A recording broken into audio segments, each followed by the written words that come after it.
Hello everyone, I am Shubhangi Soni and you are watching the taxshop.com। आज हम एक बहुत इंपॉर्टेंट रिटर्न के बारे में बात करने वाले हैं जो कि है GSTR 3B। हम उसके देखेंगे कुछ इंपॉर्टेंट पॉइंट्स, रिविजन के provisions relating to late fees and interest, और लास्ट देखेंगे क्या इनकन्वीनियंसेस रहती है इस फॉर्म को फाइल करने के लिए। तो आप सबको पता है जीएसटी एक ऐसा टैक्स है जो कि गवर्नमेंट ऑफ इंडिया ने लागू किया है फॉर द एंटायर कंट्री।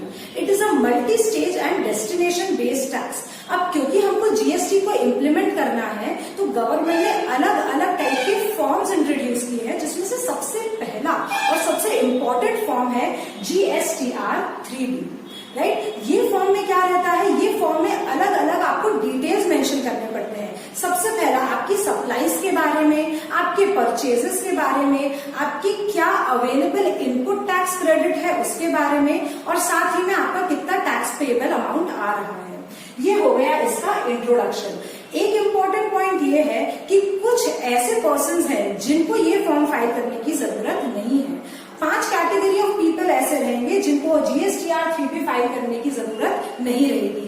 पहला रहेंगे इनपुट सर्विस डिस्ट्रीब्यूटर और कॉम्पोजिशन डीलर्स। दूसरे रहेंगे suppliers of online information data access and retrieval. तीसरे रहेंगे नॉन रेसिडेंट टैक्सेबल पर्संस। चौथे रहेंगे TDS deductor and then TCS collector.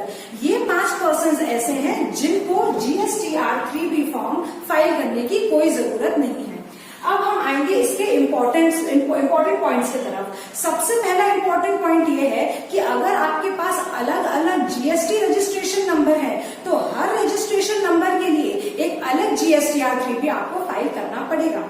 Next important point ये है कि इवन तो आपका रिटर्न निल आ रहा है, दैट इज आपकी लाइबिलिटी नहीं आ रही है, कुछ आपको लाइबिलिटी 0 है, बट फिर भी निल रिटर्न के रहते हुए भी आपको ये फॉर्म गवर्नमेंट के पास फाइल करना पड़ेगा।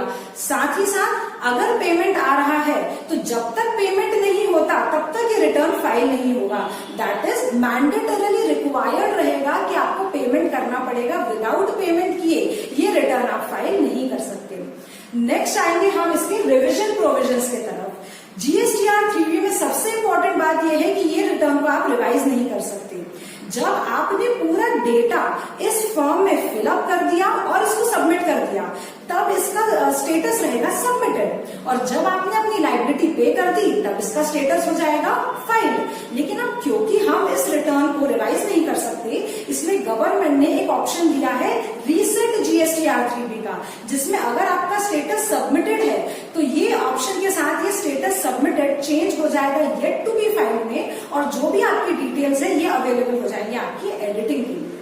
नेक्स्ट है provisions related to late fees and interest. Late fees वो फीस होती है जो आपको गवर्नमेंट को पे करनी पड़ेगी अगर आपने ड्यू डेट के बाद इस रिटर्न को फाइल किया है। जितने दिन के बाद आपने रिटर्न फाइल किया है उतने दिनों की आपको लेट फीस लगेगी। अब इसमें 2 ऑप्शन है। सबसे पहला आपकी लाइबिलिटी आ रही थी और दूसरा आपका निल रिटर्न था। अगर आपकी लाइबिलिटी आ रही थी तो आपकी लेट फीस रहेगी ₹50 पर डे ऑफ डिले, और अगर आपका निल रिटर्न है तो आपकी लाइबिलिटी रहेगी ₹20 पर डे ऑफ डिले। मतलब अगर आपकी लाइबिलिटी निल है, निल रिटर्न है आपका, तो और आपने 4 दिन का डिले किया है, ड्यू डेट के 4 दिन बाद आपने रिटर्न फाइल किया है, तो आपको पर डे ₹20 का पेमेंट करना पड़ेगा। नेक्स्ट आते हैं हम इंटरेस्ट के तरफ। एक इंपॉर्टेंट पॉइंट ये है कि अगर आपने फाइलिंग लेट की है, दैट इज ड्यू डेट के बाद फाइलिंग की है, तो आपको लेट फीस तो भरनी ही पड़ेगी, साथ ही साथ इंटरेस्ट भी भरना पड़ेगा। दोनों मैंडेटरी है, लेट फीस भी भरनी पड़ेगी और इंटरेस्ट भी भरना पड़ेगा। ये इंटरेस्ट रहता है एट द रेट ऑफ 18%। आपका जितना भी आउटस्टैंडिंग टैक्स है उसमें 18% की दर से आपको गवर्नमेंट को इंटरेस्ट पे करना पड़ेगा। और लास्ट पॉइंट है इनकन्वीनियंसेस। ये फॉर्म फिल करते टाइम आपको कुछ इनकन्वीनियंसेस हो सकती है। सबसे पहली है कि इस फॉर्म में कॉपी पेस्ट का ऑप्शन अवेलेबल नहीं है।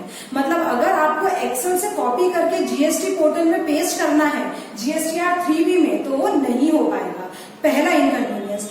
दूसरा, क्योंकि कॉपी पेस्ट का ऑप्शन अवेलेबल नहीं है, इसका मतलब आपको सारे डिटेल्स मैन्युअली फिल करना पड़ेगा, और पूरे चांसेस हैं एरर्स के मैन्युअली आपको अगर डिटेल्स फिल करना है तो सेकंड इनकन्वीनियंस ये है कि क्योंकि हमको सारे डिटेल्स मैन्युअली एंटर करना पड़ता है, चांसेस ऑफ एरर बहुत रहते हैं। और तीसरा इनकन्वीनियंस यही है कि आप इस रिटर्न को रिवाइज नहीं कर सकते। Thank you.